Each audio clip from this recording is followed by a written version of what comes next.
Aujourd'hui, nous voudrions réagir aux déclarations du ministre des Affaires municipales et ainsi que celles du premier ministre au cours des dernières semaines par rapport à pas de hausse de taxes ni de coupe de services dans le milieu municipal. Je vous dirais que c'est pas pour rien les villes, vous n'avez pas vu grand budget de villes disponible parce que les villes, les 1100 municipalités du Québec sont à faire et refaire pour plusieurs leur budget. Donc, pour les contribuables municipaux du Québec, c'est une journée grise, c'est un temps gris par cet automne. Pourquoi je vous dis ça? Parce que le gouvernement nous a mentionné que l'effort qu'il demandait aux municipalités, je les ai entendus même tantôt, le président du Conseil du Trésor, était raisonnable. Souvenons-nous, c'est un effort disait-il, de 1,2 % sur les revenus des villes. Évidemment, vous allez comprendre, ça comprend les revenus globaux. Je ne vais pas faire une guerre de chiffres, là, mais 1,2 % sur les revenus globaux. Quand on parle du 300 millions, là, donc sur les revenus globaux de 19 milliards, c'est 1,2 %. Mais sur les revenus de perception de taxes et de tarifs, celles pour lesquelles les villes contrôlent, c'est 10,9 milliards de revenus qui proviennent des taxes. Donc, l'effort est de 2,61 %. Donc, plusieurs villes qui ont communiqué avec nous nous ont dit que c'était sur leur budget, c'était 4 à 5 % d'efforts sur le compte de taxes, ce qui pourrait dire une augmentation de taxes de 100 $ par résidence pour la prochaine année. Donc, c'est vers ça qu'on est présentement. Pourquoi on vous dit ça? Parce que l'effort, il est phénoménal et encore une fois, les solutions, il n'y a pas de miracle en politique municipale. Les 1100 municipalités qui sont à préparer leur budget n'ont pas de miracle. La première solution, c'est les coupures de services. Soit on coupe aux citoyens et on coupe maintenant aux entrepreneurs, aux services aux entrepreneurs, parce que souvenez-vous qu'il y a 55 % de la facture des CLD qui ont été envoyés dans les MRC, qui, elles, c'est pas des miracles. Ils font des quotes-parts qui sont payés par les villes. Donc, présentement, pourquoi certaines villes retardent, c'est que les MRC étaient à revoir tout leur investissement dans les CLD. Donc, d'où les retards pour certains d'avoir leur chiffre et de préparer, et d'où quand je vous dis qu'ils sont en train de refaire leur budget, c'est une des parties de la réponse à cette question. Deuxièmement, on retarde les investissements. Donc, l'autre solution, c'est de retarder les investissements. Quand on veut récupérer des sous, bien, on retarde les investissements. Et si vous me dites que c'est une bonne solution, peut-être que pour certains, sauf que souvenons-nous du déficit des infrastructures au Québec. Deloitte et Touche en 2011 estimait à 34 milliards le déficit des villes en infrastructures au Québec. Donc, on peut toujours leur dire, vous pouvez retarder les investissements, mais encore une fois, vous passez dans les mêmes nids de poules que je passe.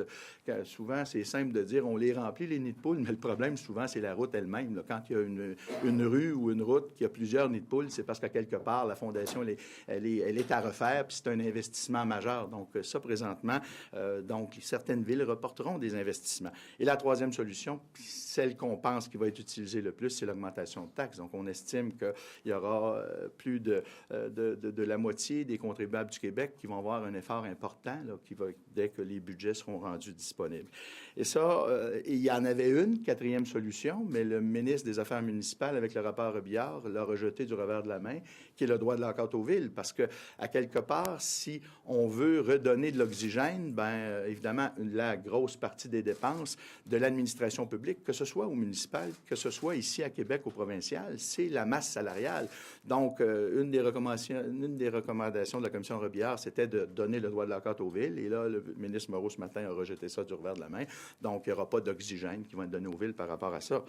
Et je terminerai en vous disant, par rapport au surplus, parce qu'il a été véhiculé que les villes avaient des surplus, qu'il faut comprendre, 1,2 milliard de surplus non affectés.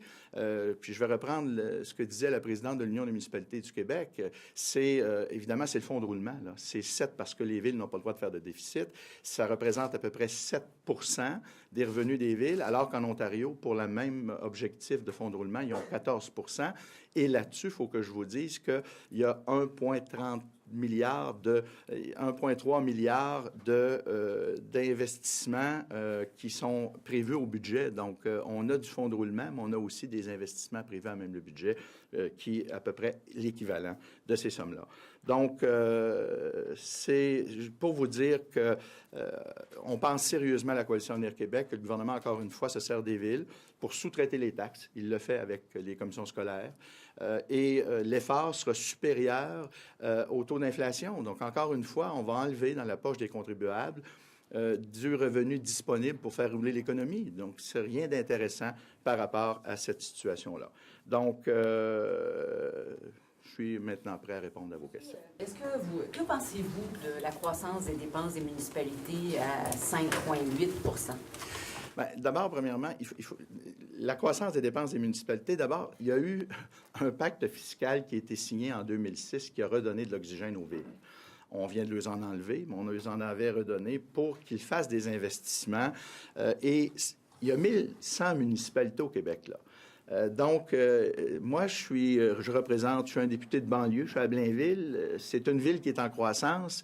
Je peux comprendre quand le maire décide de rajouter un peu de personnel pour être capable de subvenir aux demandes des citoyens qui augmentent dans sa municipalité. Donc, c'est pas à 1100 municipalités, la situation n'est pas égale à travers le Québec. C'est pour ça que je vous dis que c'est peut-être facile dans certaines grandes villes qui, eux, ont une masse salariale très importante de dire on va revoir le personnel.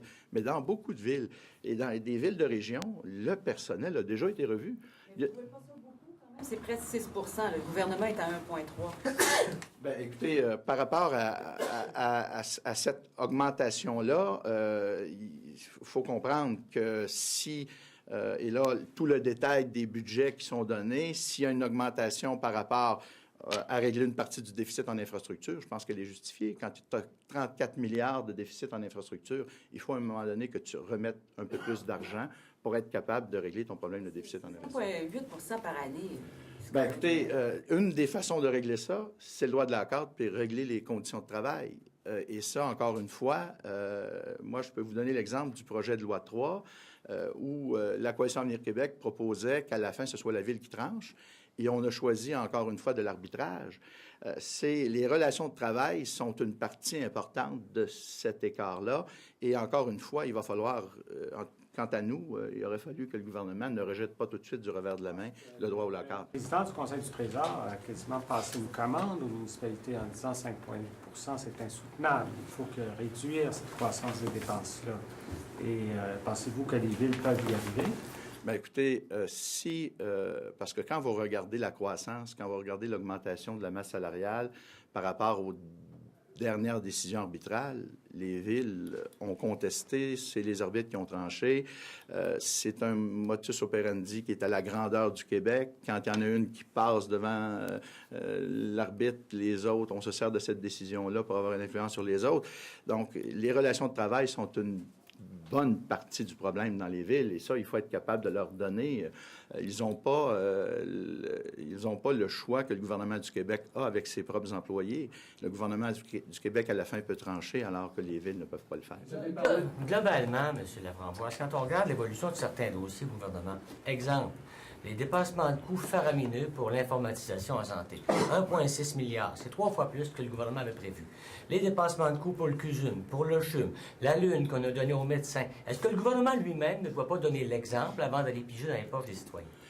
Vous avez tout à fait raison. Et d'ailleurs, sur le dossier de l'informatisation en santé, vous avez mon collègue Éric Kerr qui a dit, depuis 3 semaines, depuis le projet de loi 10, qu'on dit, si on ne règle pas le problème du système informatique en santé, toute la réforme est menacée, comme celle de 2003 que M. Couillard a voulu réaliser. Et ce n'est qu'en fin de semaine que le ministre Barrette a dit que c'était une catastrophe, le dossier de l'informatique au Québec. Vous avez raison. Il faut être capable de faire le ménage. Et c'était ce à quoi s'était engagée la Coalition Avenir Québec. Comment on fait le ménage dans notre propre cours et on n'augmente pas les tarifs plus que l'inflation. C'était le message qu'on a livré dans la campagne électorale puis qu'on aurait livré si on avait été au gouvernement. Vous avez parlé d'une hausse de taxes de 100 $ dans certaines villes. Quelles sont ces villes? C'est-tu des petites villes, des moyennes villes? C'est qui?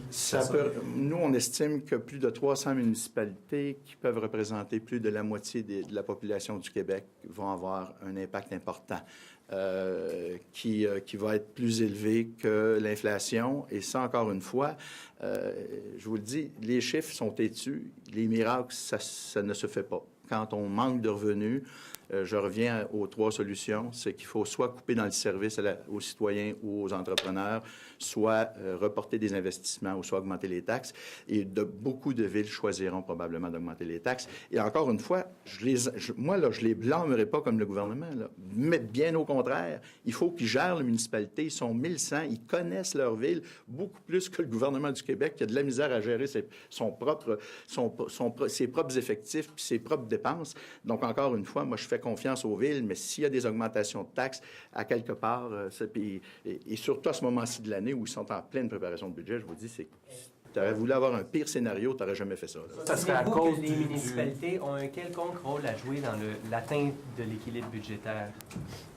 Si on leur donne les moyens de contrôler leur masse salariale, oui. Les villes, une fois qu'on leur aura donné les moyens de réduire, parce que c'est vrai, puis je vous dirais qu'il y a un constat, il y a des transferts qui se font du gouvernement du Québec vers les villes.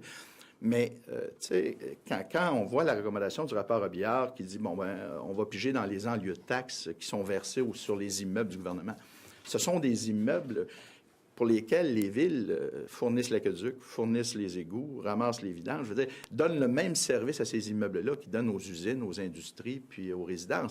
Donc, on peut toujours dire demain matin, ils ne paieront plus leurs taxes, mais à quelque part, le service à ces bâtiments-là, il faut qu'il soit continué à être offert par les villes. Donc, c'est sûr que si on veut faire ça, bien, il va falloir qu'on compense les villes ailleurs. Donc, si on veut, dans les relations de travail, être capable de le faire des économies très importantes, ça prend des mesures en relation de travail très importantes, dont le droit au lockout. D'entendre, on dirait qu'il n'y a pas de gras du tout à couper dans les villes. Bien, écoutez, je vous dirais, là, faut faire attention, là. Il y a des villes d'envergure qui, elles, ont fait des demandes, mais il y a 1100 municipalités au Québec, là. Il y a des municipalités qui sous-traitent à l'entreprise privée les ordures ménagères, les routes, l'ouverture des routes. Je veux dire, on peut dire demain matin, t'as trois. Moi, j'ai visité une MRC là, de la Rive-Nord de Montréal, il y a 3 employés au bureau de la MRC. Moi, je peux bien, demain matin, ils peuvent bien décider, mais ils s'occupent quand même du schéma d'aménagement du territoire. Tu sais, c'est qu'il y a eu des efforts de fait dans les villes. C'est pas la première fois. Il y a eu des coupures dans les années 90. Il y en a eu des coupures au début des années 2000. Puis là, on les impose. Oui, mais il faut leur donner les moyens dans le plus important de leurs dépenses, qui sont les relations de travail. Bien, il faut être capable d'aller doser, puis d'aller plus loin, puis de leur dire qu'on va les aider là-dedans. En accordant le droit de lockout aux municipalités, on va automatiquement tout régler ou couper le gras qu'il y a dans les municipalités. Je ne vous dis pas qu'on va tout régler. Ce qu'on va faire, c'est qu'on va leur donner une façon à elles, aux villes, d'améliorer leur sort. Puis après ça, une fois que tu as fait ça, là, tu peux dire aux villes, maintenant, tu vas contribuer à l'atteinte du déficit du gouvernement. Donc, c'est pour ça que les villes, vous savez, quand je regardais, j'étais président de l'Union des municipalités du Québec, je regardais la présidente de l'UMQ puis le président de la FUQM signer le rapport en disant c'est la dernière fois. Bon, ben moi, j'en ai signé un pacte à la fin des années, fin des années 90. Donc, bon, tout le monde s'attend à ce qu'il y ait une amélioration du sort puis qu'il y ait un nouveau pacte en 2016. Mais si vous avez entendu le président du Conseil du Trésor, il n'a pas dit qu'en 2016, le nouveau pacte, oui, il va en avoir un, mais ça ne veut pas dire que les villes vont récupérer l'argent qu'ils ont donné, là. Donc, c'est loin d'être assuré. Donc, c'est à quelque part, les villes, ce qu'ils veulent, c'est, compte tenu qu'ils ont une masse salariale qui est importante, qui est réglée par des arbitres, bien évidemment, à un moment donné, ils ont besoin de revenus supplémentaires. Sinon, le miracle n'existe pas. L'augmentation des tarifs, l'augmentation des taxes ou coupures de services ou reporter des investissements. Ça fait plaisir. Merci beaucoup.